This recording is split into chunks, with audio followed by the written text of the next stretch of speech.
अब आइए आप दूसरी साइड पे मजलिस इत्तेहादुल मुस्लिमीन की ऑल इंडिया क़यादत असदुद्दीन ओवैसी काहे लापता है, गधे के सर पे से सींगा गायब हो जाते, वैसा जनाब मोहतरम सदर साहब एमपी कैंडिडेट हैदराबाद लापता है।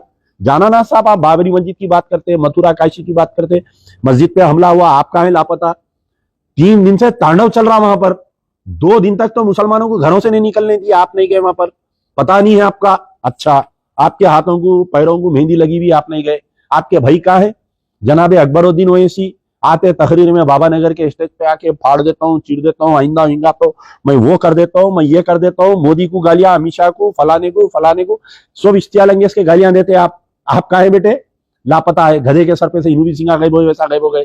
आपके पार्टी में 7 एमएलए है, कहाँ है आप, कोई नहीं है। आज कोई वीडियो की लिंक भेजे मेरे को, कोई बेचारे 2 वकील आए, बोल रहे हैं कि भाई हम एमआईएम के वकील है। चलो ठीक है, वकील अपनी खुदी से आए, एमआईएम के वकील है, नहीं मालूम पुलिस स्टेशन में आए। तो मजलिस की क़यादत, मजबूत ऑल इंडिया क़यादत, जाके चीफ इलेक्टोरल ऑफिसर से मिलना, चीफ इलेक्टोरल ऑफिसर से मिलना, चीफ मिनिस्टर से मिलना, डीजीपी से मिलना। साहब ये क्या नाइंसाफी है। गाना कौन बजाया उसको केस नहीं बुक करे, बंडे कौन मारा उस पर केस नहीं बुक करे, किशन रेड्डी को कौन आने दिया अंदर, वो पुलिस वाले के खिलाफ में एक्शन क्यों नहीं ले रही, जख्मियों को कैसा रिमांड करते, कोई नहीं पूछने वाला है। अगर कोई केस में है, उन्हें जख्मी है तो उसको लाके उस्मानिया हॉस्पिटल में एडमिट करना, उसको नहीं करे। तो ये क्या नंगा नाच हो रहा तेलंगाना में, समझ में नहीं आ रहा। ये 9वां या 10वां इंसिडेंट है जब से इलेक्शन हुआ और तेलंगाना में कांग्रेस की गवर्नमेंट आई, रेवंत रेड्डी साहब चीफ मिनिस्टर बने जब से। आपको मालूम है निजामाबाद के आरमूर के बाजू में एक गांव है, उसके अंदर एक कब्रस्तान में मंदिर बना दिए घुस के वहां पर। फिर निजामाबाद से पहले एक और एक गांव है, मुझे नाम याद नहीं आ रहा, वहां पर भी ऐसी वाकया हुआ। नलगुंडे से पहले एक मस्जिद के सहन में जाके पूजा कर दिया वहां पर। और आपके मुसलसल ये 10वां वाकया के करीब में है ये, election to election, assembly election से लेके पार्लियामेंट इलेक्शन तक, और हमारी तेलंगाना की पुलिस खामोश बैठी हुई है। तो मेरा बोलने का मतलब है कि भाई ये क्या हो रहा तेलंगाना में। अच्छा, कहां पर है पूरे मुस्लिम कायदीन, बताइए आप। जमात इस्लामी कहां पर है, आपके तामीर मिल्लत कहां पर है, जितने तंजीमा जो इलेक्शन आते निकल जाते, कोई बीआरएस की तायद करते, कोई कांग्रेस की तायद करते निकल के।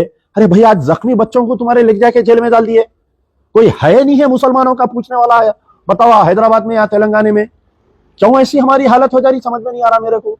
अब बोले तो बोलते नहीं आप कांग्रेस की तायद करें। अरे भाई मैं बीआरएस की मुखालिफत करा, मैं जो 9 साल में बीआरएस जो नंगा नाच कर रही थी, एनकाउंटर कर दे रही थी, मस्जिदों को गिरा दे रही थी, मुसलमानों पे जो जुल्म हो रहा था, बजट नहीं मिल रहा था, हम उसकी मुखालिफत करें। आज आके कोई एमआईएम के एडमिना फौरी ट्वीट मार देते, भाई देखो आप ही करे सोए, हाओ भाई अगर करे भी है तो उन्हें गलत कर रहा, तो आज कौन कर रहा। आज कोई बोल रहा रेवंत रेड्डी की हुकूमत में नाइंसाफी हो रही बोल के, अमजदुल्ला खान ही बोल रहा ना ये। तो बहरहाल मेरा मुतालबा है कि पहले तो ये जो बच्चों को गिरफ्तार करे इनकी इमीडिएट बेल होना चाहिए, police should not object their bail, क्योंकि इतने संगीन दफा डाले हैं कि बेचारे पूरा रमजान की ईद क्या बकरीद की ईद तक भी निकलना मुश्किल है लगा। SC/ST एक्ट में 6 महीने से पहले बेल ही नहीं होती उसमें। अच्छा, आज कोई वकील आए बेचारे, बोले हम एमआईएम के, तो ये जूनियर वकीलों से नहीं, कोई बड़ा सीनियर वकील इसको रिप्रेजेंट करना, हाई कोर्ट तक जाता है मसला, इनके बेलों का इंतजाम करना, इनके बच्चों का। जख्मी को कैसा भेजे जेल को, मेरे को बहुत तकलीफ हुई आज देख के। वो बच्चों की सरों पे पट्टियां हैं साहब, बच्चे कांप रहे थे जब पुलिस स्टेशन को गए तो उनको सर पे पट्टी है, मुंह पे पट्टी है, कि हाथ में पट्टी है, उसको उठा के लेके जाके रिमांड कर दिए। एक गिरफ्तारी नहीं हुई दूसरी कम्युनिटी से, एक बताओ किसी एक को गिरफ्तार करे क्या, एक FIR हुआ क्या, बताओ आप। अरे कई के मुस्लिम तंजीमा है बताओ आप, कई के अपन पॉलिटिकल लीडर हैं बताओ आप। अपनी दमिश नहीं है अपने लोगों में बात करने का, एहसास नहीं है अपने को कि 3 दिन से तांडव हो रहा वहां पर, हम कोई रिपोर्ट नहीं कर रहे हैं इश्यू को। मैं कई उर्दू अखबार देख रहा हूँ, चैनल देख रहा हूँ, कोई रिपोर्ट नहीं कर रहे हैं इसके बारे में।